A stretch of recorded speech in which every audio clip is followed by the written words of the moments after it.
Hello friends, welcome to my YouTube channel maths Mantra by Vijay. तो जैसा कि आपने लास्ट वीडियोस में देखा होगा, हम क्लास 9th के चैप्टर फर्स्ट के बारे में पढ़ रहे हैं।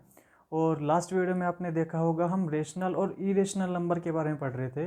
जो रेशनल नंबर होते हैं, अगर उनके डेसिमली एक्सपेंड करेंगे हम, तो वो टर्मिनेटिंग होंगे या फिर नॉन टर्मिनेटिंग रिपीटिंग होंगे। और अगर हम इरेशनल नंबर को डेसिमली एक्सपेंड करेंगे तो वो non terminating non repeating decimal बनेंगे। ठीक है, तो आज उन्हीं से रिलेटेड कुछ क्वेश्चंस हैं जो हम यहाँ पे करेंगे। तो सबसे पहले क्वेश्चन है √5। √5 पहली बात तो क्या इरेशनल नंबर है, ठीक है, जो कि नॉन टर्मिनेटिंग नॉन रिपीटिंग होगा। अगर इसको हम डेसिमली एक्सपेंड करेंगे तो इरेशनल नंबर है। अब इस √5 को हमें नंबर लाइन के ऊपर रिप्रेजेंट करना होगा। तो अगर हमें √5 को नंबर लाइन के ऊपर रिप्रेजेंट करना है तो उससे पहले हमें √3 भी चाहिए एंड √2 भी चाहिए। ये दोनों रिप्रेजेंट किए होने चाहिए। तो मैं आपको एक ही नंबर लाइन के ऊपर तीनों रिप्रेजेंट करके दिखा दूंगा। ठीक है, हम देखते हैं किस तरह से होगा ये। तो ये नंबर लाइन ड्रॉ की, ठीक है, और ये हो गया हमारा 0, ये 1 और ये 2। ठीक है, ये हो गया हमारा -1, दिस इज़ -2। तो सबसे पहले मैं नंबर लाइन के ऊपर √2 को रिप्रेजेंट करूँगा। तो √2 को रिप्रेजेंट करने के लिए मैं यूनिट स्क्वायर की बात करूँगा। एक ऐसा स्क्वायर जिसकी चारों साइड सेम लेंथ की होगी, मतलब 1 सेंटीमीटर की होगी। 1 1 एंड 1। तो जब इस स्क्वायर को मैं पहले नेमिंग दे देता हूँ A B C and D।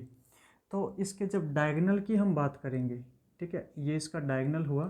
तो देखो ये 1 1, अगर इस ट्रायंगल पे पाइथागोरस अप्लाई करूँ तो ये डायगोनल है, ये √2 आ जाएगा। तो √2 को अगर मुझे नंबर लाइन पे रिप्रेजेंट करना है तो कंपास उठाओ और यहाँ से एक आर्क लगा दो।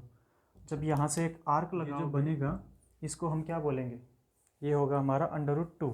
ठीक है, अब इसी तरह से हम √3 को रिप्रेजेंट करेंगे यहाँ पे। तो उसको रिप्रेजेंट करने के लिए, ठीक है, उसको रिप्रेजेंट करने के लिए कुछ यहाँ पर कंस्ट्रक्शन करनी होगी। तो यहाँ ये मेरा था √2। √2 के ऊपर एक 90 डिग्री ड्रॉ कर लेता हूँ जिसकी लेंथ 1 सेंटीमीटर ही रहनी चाहिए। ठीक है, ये लेंथ होगी 1 सेंटीमीटर। तो जब मैं इन दोनों को ज्वाइन कर दूंगा तो ये बनेगा AC एंड D। ठीक है, अब इस ट्रायंगल की जब मैं बात करूंगा तो बेस √2, हाइपोटेन्यूस 1, सॉरी परपेंडिकुलर 1, तो हाइपोटेन्यूस आ जाएगा √3। तो अब इस √3 को अगर मैं रिप्रेजेंट करूंगा तो कंपास यहाँ रखो और एक आर्क लगाओ, तो ये बन जाएगा आपका √3। ठीक है, ये रिप्रेजेंट कर दिया हमने √3 को। अब सिमिलरली √5 को रिप्रेजेंट करूंगा तो उसके लिए मैं क्या करूँगा, यहाँ पर एक 90 डिग्री ड्रॉ कर लूँगा जो कि सेम 1 सेंटीमीटर लेंथ का होना चाहिए। ठीक है, अब यहाँ से उसको ज्वाइन करेंगे हम A से। ठीक है, तो ये मेरा A, दिस इज E। अब अगर मैं ADE इस राइट एंगल ट्रायंगल की बात करूँगा तो इसका जो बेस है √3, परपेंडिकुलर 1, तो हाइपोटेन्यूस आ जाएगा √5। तो अब यहाँ से कंपास रखो, एक आर्क लगाओगे तो आपका आ जाएगा √5। ठीक है, ये आपका आ जाएगा √5। This is the representation of √2, √3 and √5। ठीक है, तो इस तरह से हम नंबर लाइन पे रिप्रेजेंट करेंगे। तो अब हमारा नेक्स्ट क्वेश्चन आता है। इससे पहले हमने ये तो देख लिया था कि किसी भी दो रेशनल नंबर के बीच में कितने रेशनल नंबर होते हैं, इनफाइनाइट होते हैं। उनको फाइंड करने का तरीका भी हमने लास्ट वीडियोस में देखा था। तो मान लीजिए आपके पास कोई भी दो रेशनल नंबर है, मान लीजिए 2.4 एंड 2.6।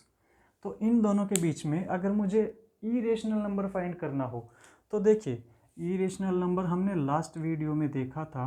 इरेशनल नंबर, इसका डेसिमल जो एक्सपेंशन था, डेसिमल एक्सप्रेशन जो था वो क्या था, नॉन टर्मिनेटिंग होना चाहिए। ठीक है, नॉन टर्मिनेटिंग, साथ में नॉन रिपीटिंग। ठीक है, नॉन रिपीटिंग। तो कोई भी ऐसा नंबर जो कि ना तो कभी टर्मिनेट करता हो ना ही रिपीट करता हो, उसको मैं क्या बोल दूंगा, इरेशनल। तो अब इसके बीच में तो कितने सारे ऐसे नंबर मिल जाएंगे ना जो ना तो टर्मिनेट करते होंगे ना रिपीट करते होंगे। आप अपनी मर्जी से बना सकते हो, कितने भी बना लो। 2.401 001 0001 00001 0000001 कितने भी बना लो। ठीक है, मैंने एक बना दिया। कंडीशन ये है कि ना तो वो टर्मिनेट करने चाहिए ना वो रिपीट करने चाहिए। मैंने एक बनाया, एक और बना सकते हो 2.52104 004 देखिए अप टू इन्फिनिटी। ना तो ये रिपीट कर रहा है और ना ही ये टर्मिनेट कर रहा है, तो ये इरेशनल नंबर हुआ और इन दोनों के बीच में हुआ। तो किसी भी दो रेशनल नंबर के बीच में there are a infinite many irrational number. अगर डेसिमल एक्सपेंशन गिवन हो किसी नंबर की, मान लीजिए आपको गिवन है कि 0.666666 अप टू इन्फिनिटी। ठीक है, तो पहले तो ये बताइए कि ये कौन सा नंबर होगा। देखिए ये कभी भी टर्मिनेट नहीं कर रहा है, तो चलो ठीक है, नॉन टर्मिनेटिंग हो गया। Okay, non terminating. साथ में अब क्या ये रिपीट कर रहा है? यस, रिपीट तो कर रहा है ना, तो इसको क्या बोल दूंगा? रिपीटिंग। अब ऐसे कौन से नंबर थे जो कि नॉन टर्मिनेट भी थे और रिपीटिंग भी थे? तो ऐसे तो हमारे पास रेशनल नंबर थे ना। अब हमें ये तो पता चल गया कि ये रेशनल नंबर है। अब ये रेशनल नंबर है तो क्वेश्चन ये मिलेगा कि इसको p बाई क्यू की फॉर्म में लिखो। तो इसको p बाई क्यू की फॉर्म में कैसे लिखेंगे? अभी तक हमें पता नहीं है कि ये p बाई क्यू की फॉर्म में किस तरह से लिखा जाएगा। तो हमें जब नहीं पता होता है तो अलजेब्रा का एक बड़ा ही अच्छा मेथड है कि कोई भी चीज़ आपको नहीं पता है तो आप उसको लेट कर लीजिए। तो लेट x इक्वल टू 0.666666। ठीक है, हमने लेट कर लिया कि ये इसके इक्वल आएगा। ठीक है, तो अब मैं क्या करता हूँ? Multiply both side by 10, left और राइट दोनों तरफ 10 से मल्टीप्लाई कर दूंगा। 10x इक्वल टू यहाँ करूँगा तो 6.6666। ठीक है, अप टू इन्फिनिटी। अब इसको मैं एक्सपेंड कर लेता हूँ। 10x equal to 6 plus 0.666666 up to infinity. इसको मैं क्या लिख सकता हूँ? अभी तो देखा हमने, इसको मैं x लिख सकता हूँ।